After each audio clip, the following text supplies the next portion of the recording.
অন্যান্য বারে আমরা কত আনন্দ করি, তাই না? অথচ এবার কিরকম যেন সব ফাঁকা ফাঁকা লাগছে। বড় মা, মেজো মা, কালকে দোলের অনুষ্ঠানের সমস্ত ব্যবস্থা করা হয়ে গেছে, আর আপনাদের জন্য বিশেষ ব্যবস্থা হয়েছে ফুলের বাগানে।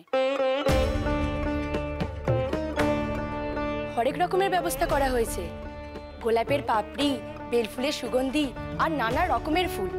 আমি জানতে এসেছিলাম আপনাদের আর কিছু লাগবে কিনা। কিচ্ছু লাগবে না, আর কিচ্ছুটি না। তো হয়তো তুই থাম দেখি। কি হয়েছে মেজমা? কি হয়েছে তুই জানিস না? কেন কেন বারবার কথাটা আমাকে মনে করাস? মালঞ্চ, এই রাজবাড়িতে সূর্য নেই, চারিদিক খালি। প্রতি বছর দোল পূর্ণিমায় চাঁদ, সূর্য, পদ্মা সবাই মিলে একসঙ্গে দোল খেলতো, কিন্তু এবার কে খেলবে বলতো? কার মনের অবস্থা এত ভালো আছে? আমি তো এটাই বুঝতে পারছি না মালঞ্চ, তোর এত আনন্দ কিসের? দেখতে পাচ্ছিস যে যুবরাজ এখানে নেই, তা সত্ত্বেও তুই দোলে উৎসবের আয়োজন করছিস। মালঞ্চকে কেন বকছো মেজরানী?